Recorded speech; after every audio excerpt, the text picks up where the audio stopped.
Ronaldo, Rafael Leão, Bruno Fernandes, Nuno Mendes, Vitinha, João Neves. 6 players. 6 reasons why Portugal should be one of the most talked about teams at this World Cup. And yet after their opening game against DR Congo ended in a draw, nobody was talking about them. Messi and Argentina were scoring goals, Mbappe and France were bossing their group, Erling Haaland was quietly dragging Norway through theirs, and Portugal was being written off before the tournament had even properly started. People genuinely believed that if they couldn't beat DR Congo, they were on their way home. But then came Uzbekistan.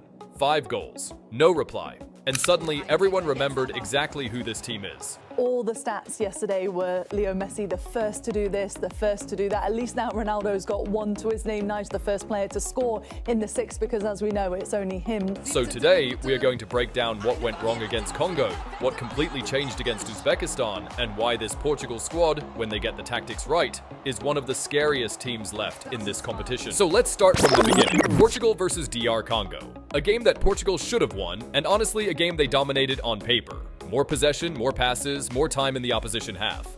But the scoreboard said 0-0, and that tells you everything you need to know about how football actually works. DR Congo came into that game with a plan. They sat in a 5-3-2, packed the central areas, and basically said, "Go around us." And Portugal did exactly that. They kept the ball, moved it side to side, and circled around a defensive block that had absolutely no interest in opening up. The problem was that Portugal had no answer for it. Here is where it gets interesting. Every single attacking player Portugal had on that pitch wanted the ball at their feet. Bruno Fernandes, ball to feet. Bernardo Silva, ball to feet. Vitinha, ball to feet. João Neves, ball to feet. Even Pedro Neto was constantly coming short instead of attacking the space behind the defense. So what you had was a team with incredible quality, passing the ball around a defense that never had to move. And DR Congo's defenders loved it. They never had to turn around. They never had to sprint back. They just held their shape, stayed compact, and let Portugal play in front of them all day. There was no threat of anyone running in behind, so there was no real danger. Now think about what that did to Ronaldo. He was constantly positioning himself on the shoulder of the last defender, looking for that run in behind.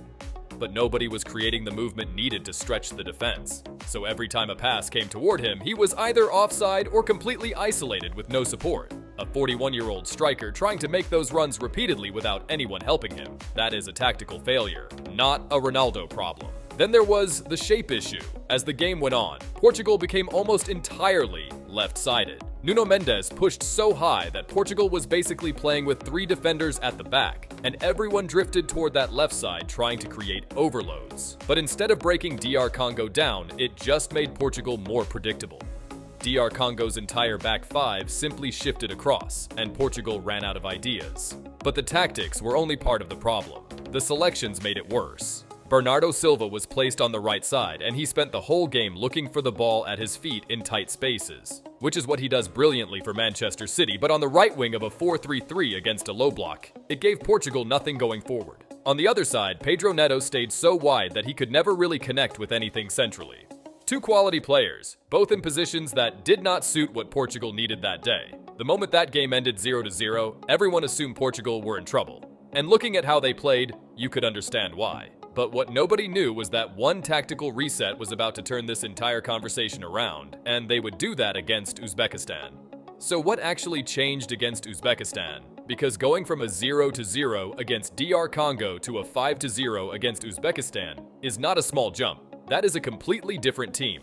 The first and most important change was Bruno Fernandes. Against DR Congo, Bruno spent most of the game deep, helping Portugal move the ball out from the back. That is not who Bruno Fernandes is. At Manchester United, he operates in the final third, playing the pass before the assist, finding pockets between the lines, putting balls into dangerous areas. The moment Portugal stopped asking him to be a deep playmaker and let him push closer to Uzbekistan's box, everything opened up. Suddenly, Portugal had someone who could actually unlock a defense rather than just recycle possession. The second change was Pedro Neto. Against Congo, he was stuck wide, isolated, and disconnected. Against Uzbekistan, he played on his natural left side and was allowed to use what he is actually good at, running at defenders with pace and getting into crossing positions that hurt.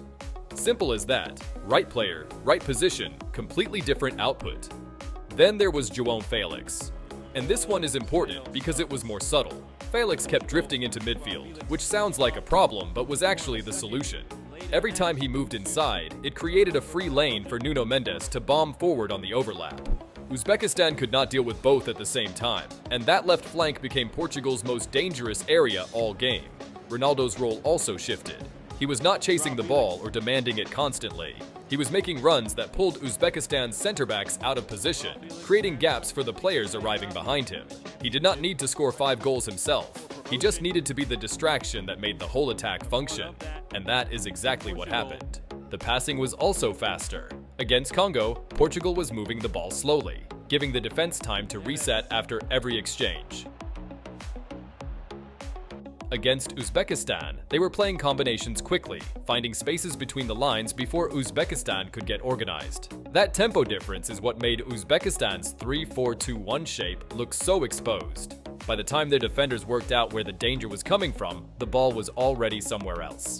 5 goals later, the conversation around Portugal had completely changed. And what makes that result even more interesting is that Uzbekistan did not just fall apart. They were a decent side that had already shown they could compete at this tournament. Portugal simply found their rhythm and made them look ordinary. That is what this team is capable of when everything clicks. This team is capable of doing anything in this World Cup as long as they can get the tactics right, because when you look at the squad, they have. You begin to understand why that 5-0 was not a surprise. It was a warning. Start with Diogo Costa in goal. Against Uzbekistan, you saw exactly what he brings. Calm when he needed to come off his line, sharp when he needed to make a save. He is not a goalkeeper who panics under pressure, and at a World Cup that matters more than people give him credit for. Then you come to the center-backs, Ruben Dias and Veiga. This is a really good pairing. Dias, you already know, he is one of the best defenders in the world, and the thing that separates him from most center-backs is his passing.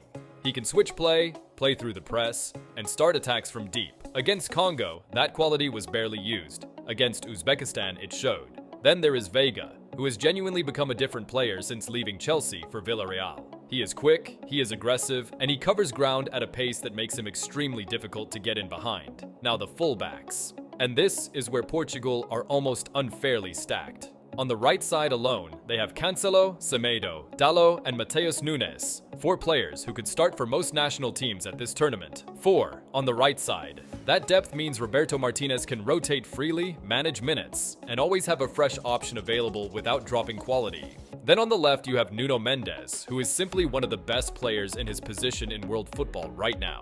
His combination of pace, defensive discipline, and ability to arrive late into dangerous positions makes him a constant problem for any team trying to defend him. Then we get to the midfield, and honestly, this might be the strongest area of the entire squad. Vitinha was the Champions League final man of the match this season. Not a regular season award, the final. João Neves has now played in back-to-back Champions League finals. At an age where most players are still trying to establish themselves at club level, Bernardo Silva is one of the smartest footballers in Europe. His movement, his pressing, his ability to find space in tight areas is world-class. And then Bruno Fernandes, who finished the Premier League season as the league's top assister. 4 midfielders, all at the peak of their game, all capable of deciding a match on their own. That is genuinely remarkable for one national team squad. Now, the attack. And this is where it gets really fun. On the left wing, Portugal have 2 options in Rafael Leão and João Felix. And what makes this interesting is that they are completely different players. Leão is raw pace and power. When he is running at a defender in open space, he is one of the most difficult players in the world to stop. He does not need much, just space and the ball, and he can create something out of nothing. Felix is the opposite. He is technical, he moves into pockets, he links play, and he creates through intelligence rather than physicality. Having both means Portugal can choose what they need depending on the game, direct and explosive, or clever and unpredictable. On the right, Pedro Neto and Francisco Conceição. Neto has been solid in this tournament and showed against Uzbekistan what he can do when he is in the right position. But the player I want you to pay attention to is Conceição. His speed is genuinely elite at the international level, and his dribbling in tight areas is the kind that makes defenders look completely lost. Every time he gets the ball and faces a man, something happens. He is the type of player who changes games off the bench in 10 minutes, and Portugal knows exactly how to use him. Then, up front, Cristiano Ronaldo, at 41 years old, is still here, still competing, still making runs that defenders have to track. People keep waiting for him to look finished, and he keeps proving that wrong. He may not be the player who scores a hat-trick every game anymore, but his movement, his positioning, and his ability to read where the ball is going to land in the box are still as sharp as ever. And behind him, Gonçalo Ramos, a two-time Champions League winner who gives Portugal a completely different option when they need someone to hold the ball up, bring others into play, or simply finish chances inside the box. When you look at this squad from back to front, the quality does not drop at any position. That is what makes Portugal genuinely dangerous. The DR Congo draw was never a talent problem. It was always about the tactics and the selections. And the moment those were sorted, Uzbekistan got 5. So the real question now is not whether Portugal have the players. Clearly they do. The question is whether Roberto Martínez keeps getting it right from here. Because if he does, this team can go very far in this World Cup. But there is the one thing that still worries me about this Portugal side, which is the low block problem. When they face a team that sits deep and defends with a low block, they struggle. And the DR Congo game proved that. 75% possession, nearly 800 passes, and for long stretches, they looked like a team that had no idea how to actually break anyone down. That is a real problem, and a 5-0 against Uzbekistan does not make it disappear. Here is why. Uzbekistan defended deep, yes, but they were nowhere near as aggressive or as organized as DR Congo. And once Portugal scored early, Uzbekistan had to open up and chase the game, which made everything easier. That is a very different situation from facing a team that sits in a 5-3-2, stays compact for the entire 90 minutes, and is perfectly happy with a 0-0. Against that kind of opponent, Portugal's possession becomes decoration rather than a weapon. The core issue is simple. Too many Portuguese attackers want the ball at their feet. Against a low block, that is exactly what the defending team wants. If nobody is running behind, the defensive line never has to move. Defenders can stay compact, track every pass, and just wait.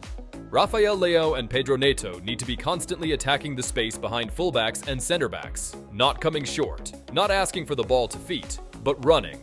That movement alone would stretch the block vertically and immediately create gaps for Bruno Fernandes and Vitinha to find. The second issue is the speed of passing. Portugal sometimes moves the ball too safely against deep defenses. Sideways, backwards, sideways again.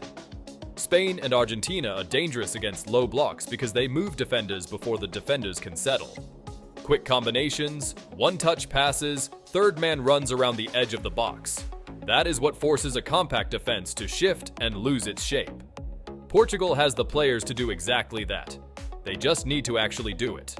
There is also a positional problem. When Bruno Bernardo and Vitinha stay in predictable areas, defenders can track them without breaking a sweat. Movement between the lines, constant rotation between midfield and attack, that is what creates confusion inside a defensive block. The moment defenders have to make decisions, mistakes happen.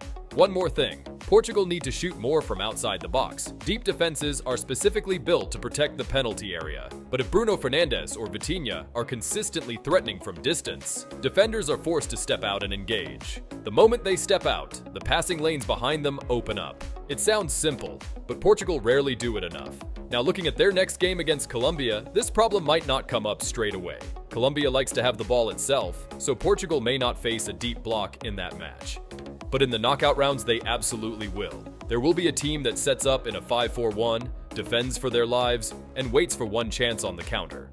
And if Portugal has not figured out how to break that down by then, we could be looking at another DR Congo, just at a much more damaging stage of the tournament. The talent is there. The question is whether the tactical answer is there too.